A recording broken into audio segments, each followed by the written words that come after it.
누가복음 10장 25절에서 37절 영생의 길, 부제는 사마리아인의 비유라는 제목으로 공부를 하겠습니다. 자, 먼저 25절에서 28절 같이 읽겠습니다. 어떤 율법 교사가 일어나 예수를 시험하여 이르되 선생님, 내가 무엇을 하여야 영생을 얻으리이까? 예수께서 이르시되 율법에 무엇이라 기록되었으며 네가 어떻게 읽느냐? 대답하여 이르되 네 마음을 다하며 목숨을 다하며 힘을 다하며 뜻을 다하여 주 너의 하나님을 사랑하고 또한 내 이웃을 내 자신같이 사랑하라 하였나이다. 예수께서 이르시되 내 대답이 옳도다. 이를 행하라. 그러면 살리라 하시니.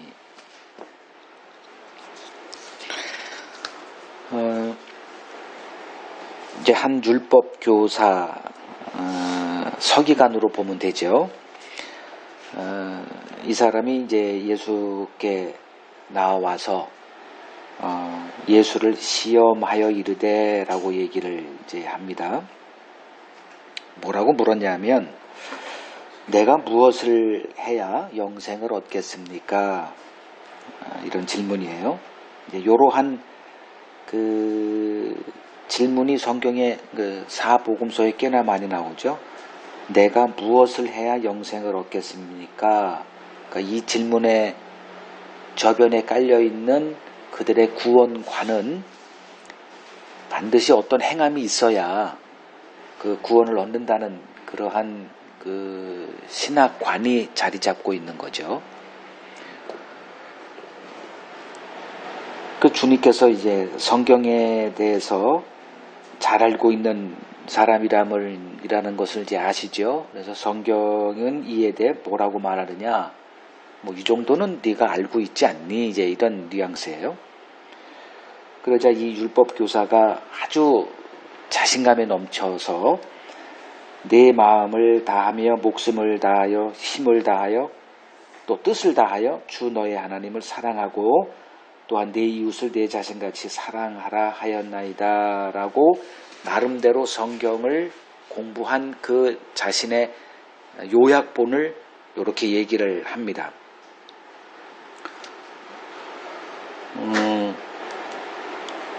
아주 정확하게 율법을 요약을 했죠.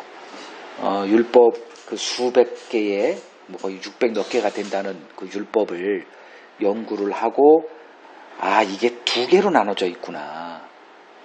하나는 하나님 사랑을 말하고 또 하나는 이웃 사랑을 얘기하는 거구나.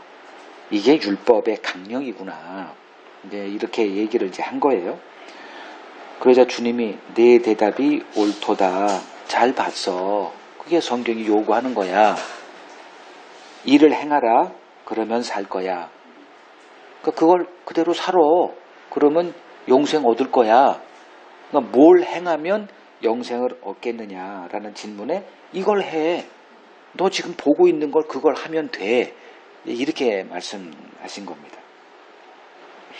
자, 28절에서 일을 행하라. 그러면 살리라. 이 주님의 말씀은 바로 이스라엘과 맺은 율법 언약의 그냥 요약이에요. 그냥 핵심이었습니다. 출애굽기 한번 가죠.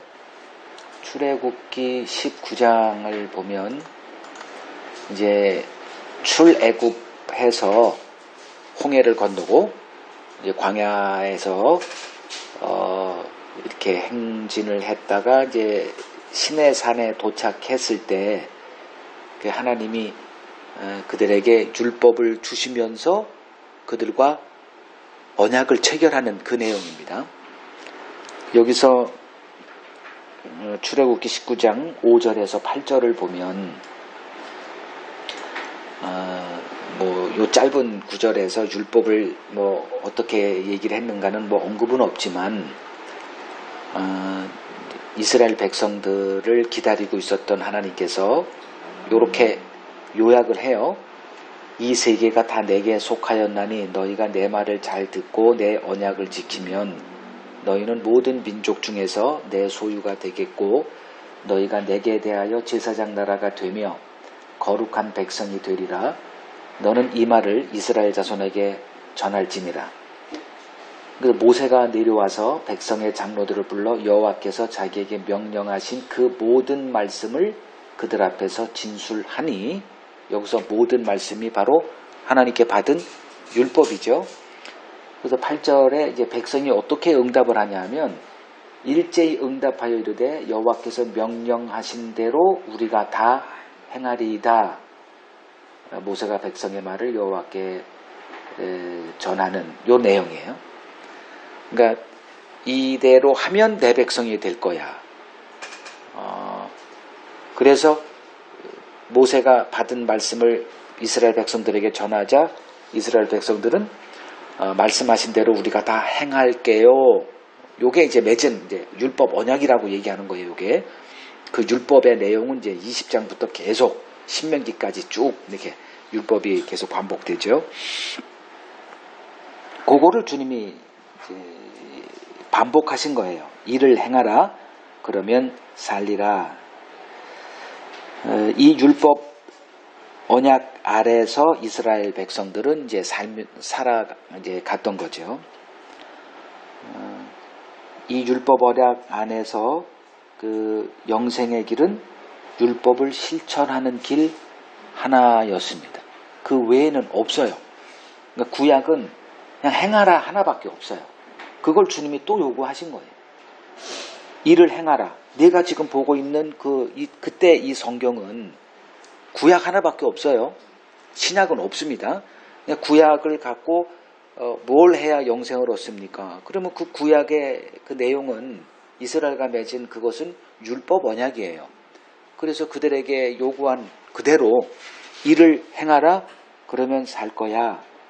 그거를 지금 요구를 하신 거죠.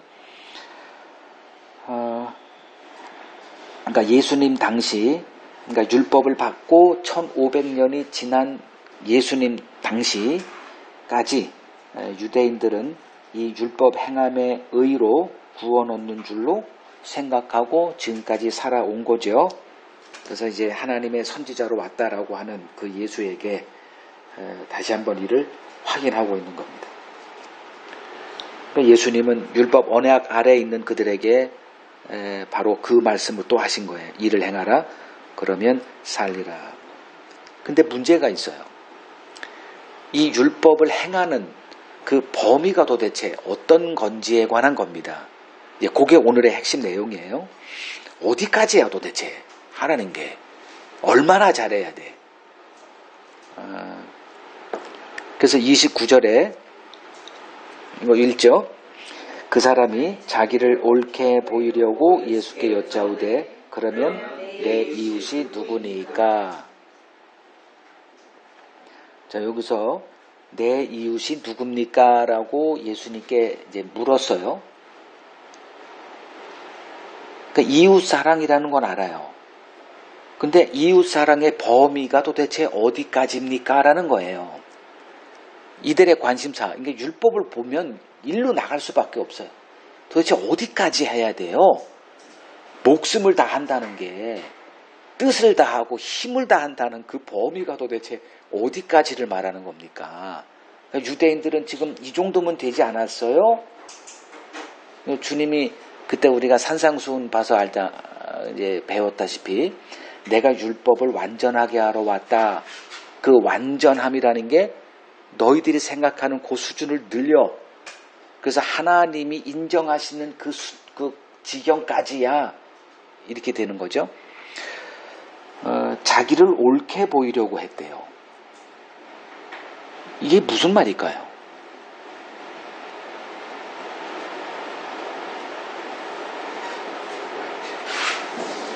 자기를 옳게 보이려고 이웃은 누구를, 그러니까 누가 내 이웃입니까? 내 이웃이 누굽니까? 라고 물었을 때, 근데 그것이 자기를 옳게 보이려고 그것을 잘 이렇게 연결시켜 보시면, 이게 이런 뜻이라는 것이 드러나요. 자, 율법 교사가 자기를 옳게 보이려고 그러면 성경이 말하는 이웃이란 누구를 말하는 건가요? 이제라고 질문한 거죠. 자, 보이지 않는 하나님을 사랑하는 것은 참 입증하기 어렵죠. 근데 눈에 보이는 이웃 사랑은 입증이 가능하죠. 사람에게 행하는 거니까. 근데 하나님께 하는 것은 이게 입증하기가 참 곤란해요. 그래서 보일 수 있는 것, 이 사람들은 늘 그거니까. 그래서 이웃 누구를 말하는 거지만 말씀하시면 나는 그거 행하겠다. 뭐 이 정도의 행함의 자신감을 이제 표출한 거죠. 이 율법 교사는 어쨌든 자신이 얼마나 율법 실천에 앞장서고 있는지를 입증하고자, 이게 바로 자기를 옳게 보이려고의 뜻입니다. 이웃 사랑 규례에 대해서 구체적 사례를 주님께 여쭙던 것입니다. 요런 예가 성경에 참 많이 등장하는데 그 한 예가 바로 그 베드로가 또 요런 모습을 보인 적이 있어요. 이제 주님이 마태복음 18장에 나오는데 용서에 관한 얘기를 쭉 하셨어요. 그러자 이제 베드로가 뭐 배운 거라고 실천밖에 없거든. 행하는 거. 몇 번이나 할까요? 이렇게 묻죠. 그러니까 3-4번 정도, 뭐 7번 정도로 자기 늘려보려죠. 이 정도면은 이렇게 늘려요. 그래서 그 율법의 이제 범위, 도대체 어디까지가 또 등장을 해요. 형제가 내게 죄를 범하면 몇 번이나 용서해야 될까요? 이 뉘앙스는 바로 이런 거라는 거예요. 말씀만 하시면 제가 행하겠습니다. 이제 이런 행함에 자신감을 갖고 있는 이제 유대인들의 전형적인 질문이 바로 여기서 계속 이제 표출되는 거예요. 자, 이러한 것을 주님은 다 감지하시고 이제 한 비유를 말씀하세요. 그게 30절에서 37절의 그 사마리아인의 비유 내용입니다. 이거 읽죠. 30절에서 37절. 예수께서 대답하여 이르시되 어떤 사람이 예루살렘에서 여리고로 내려가다가 강도를 만나매 강도들이 그 옷을 벗기고 때려 거의 죽은 것을 버리고 갔더라. 마침 한 제사장이 그 길로 내려가다가 그를 보고 피하여 지나가고 또 이와 같이 한 레위인도 그곳에 이르러 그를 보고 피하여 지나가되 어떤 사마리아 사람은 여행하는 중 거기 이르러 그를 보고 불쌍히 여겨 가까이 가서 기름과 포도주를 그 상처에 붓고 싸매고 자기 짐승에 태워 주막으로 데리고 가서 돌보아 주니라. 그 이튿날 그가 주막 주인에게 데나리온 2를 내어주며 이르되 이 사람을 돌보아 주라. 비용이 더 들면 내가 돌아올 때 갚으리라 하였으니 내 생각에는 이 3사람 중에 누가 강도 만난 자의 이웃이 되겠느냐? 이르되 자비를 베푼 자니이다. 예수께서 이르시되 가서 너도 이와 같이 하라 하시니라. 자, 여기서 그 37절 제일 끝에 주님이 또 한 번 너도 가서 이와 같이 하라. 이 말씀을 또 한 번 하세요. 그러니까 지금 이제 그 내용이 그 28절에 그래? 이대로 해. 그러면 살 거야. 또 영생이 궁금하잖아. 영생의 길. 이게 영생의 길이야. 그대로 해. 여기서도 이와 같이 하라 이렇게 얘기하세요. 자, 요거를 이제 풀면 주님이 왜 사마리아인의 비유를 말씀하셨는지를 이제 알 수 있습니다.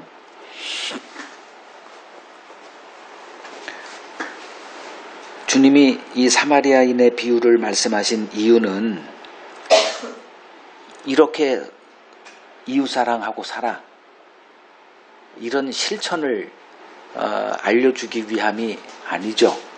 이 율법 교사가 갖고 있는 그 율법관, 구원관의 오류를 드러내기 위해서 이 비유를 언급하신 거예요. 근데 오늘날 이제 뭐 선한 사마리아인이라고 하는 구제 단체도 있고 이 사랑을 실천하자고 하는 그런 거죠. 주님의 말씀을 안 듣는 자들이 하는 것들이에요. 주님은 지금 이 비유를 말씀하시면서 이렇게 구제를 실천하고 살아. 이런 말씀을 하시는 게 아니에요. 들여다 보겠습니다. 자, 강도 만나 반죽음 상태로 이제 한 사람이 길바닥에 놓여 있었죠. 제사장이 그 옆을 지나가요. 근데 그냥 지나갑니다. 또 레위인이 또 지나가는데 그냥 지나가요. 끝으로 사마리아인이 이제 지나가다가 그를 보죠. 안 보일 수가 없죠. 그냥 들어오는 거예요. 근데 너무 불쌍한 거예요. 그래서 그를 이제 돌봐주는 그 내용을 자세히 기록되어 있죠. 자기 일이 있는데도 불구하고 그거를 좀 늦출 수밖에 없어요. 그 사람을 메고 또 여인수까지 가서 그 돌봐주고 돈도 주고 또 미래에 발생할 비용도 내가 와서 다 이렇게 하겠다.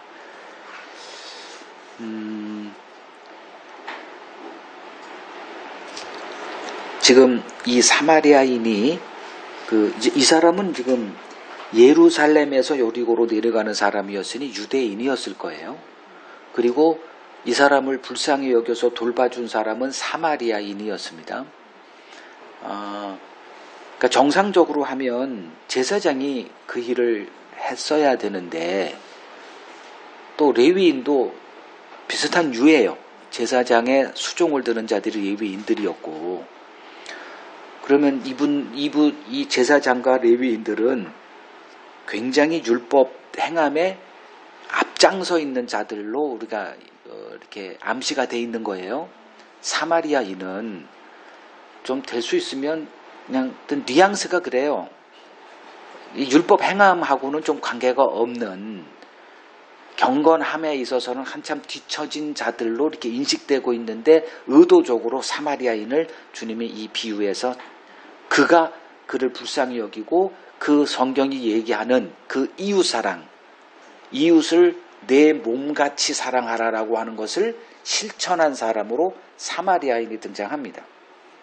그러니까 의도적인 거죠. 그러니까 이러한 주님의 의도를 보면 이것이, 이 비유가 이웃의 고통을 당하는 자들을 이렇게 구제하고 좀 살아줘라는 주님의 의도가 아니라는 것을 짐작하게끔 하는 거죠. 사마리아인과 유대인들과의 관계는 서로 원수 관계였죠. 그래서 사마리아를 지나갈 때 주님이 한 여인과 이렇게 대화할 때 당신은 유대인으로서 어떻게 나한테 얘기를 걸어옵니까? 라고 할 정도로 서로 적대적인 관계였고, 접촉도 서로 하면 안 되는 관계였는데, 이 사마리아인이 알지도 못하는 한 유대인이 죽어가는 걸 보고 자기 몸처럼 사랑을 했다. 이걸 이제 이렇게 강조가 되어 있는 거예요. 제사장 레위인은 그 율법을 잘 지키는 자들의 대표격이었죠. 근데 그들은 자기 옆에서 죽어가는 자기 이웃을 사랑하는 일에 그냥 눈 감고 지나간 거죠. 그러니까 율법이 무엇을 요구하고 있는지 지금 이 율법 교사가 얘기했죠. 무엇을 해야 영생을 얻겠습니까? 그 성경이 뭐라고 얘기하고 있든, 그러니까 성경을 요약을 딱 하죠.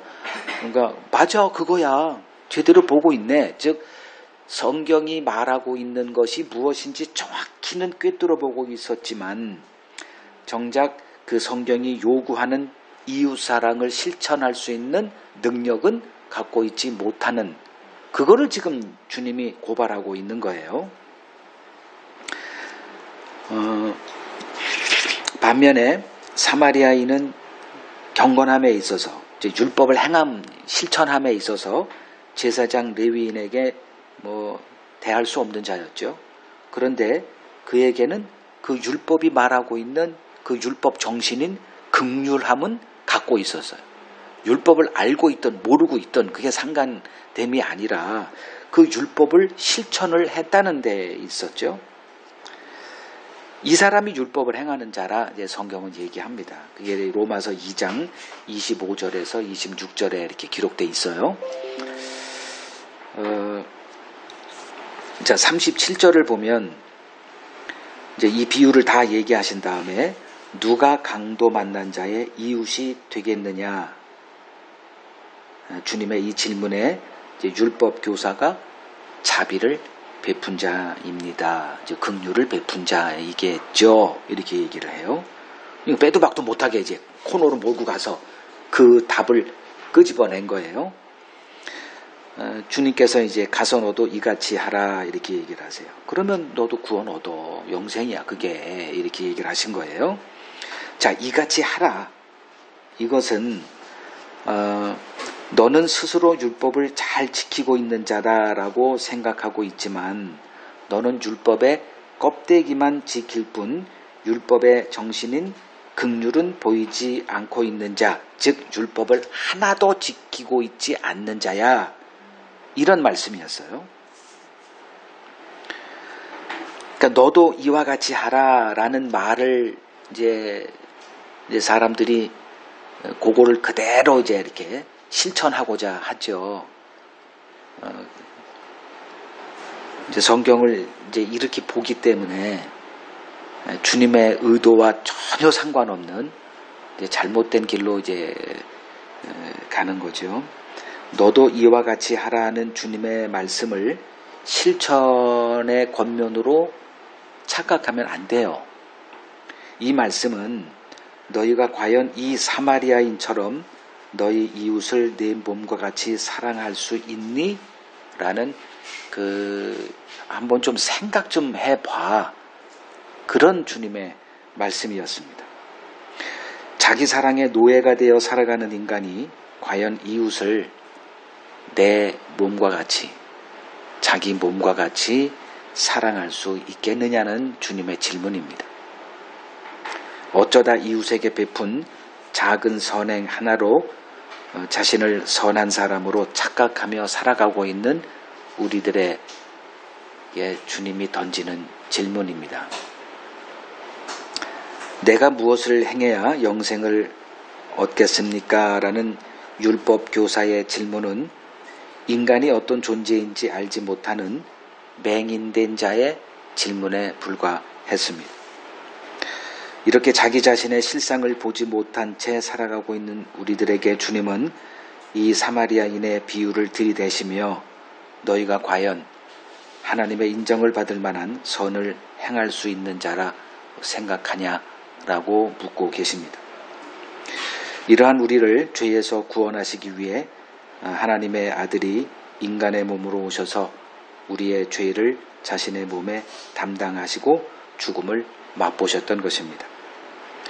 무엇을 행해야 영생을 얻느냐는 질문에 대한 주님의 답은 바로 대속의 주로 오신 나를 믿으라는 그 하나로 대체할 수 있습니다. 이 그리스도의 비밀에 눈이 열린 자는 더 이상 자기 행위에 매달려 살지 않게 됩니다. 이들을 주님의 양들이다 이렇게 말합니다.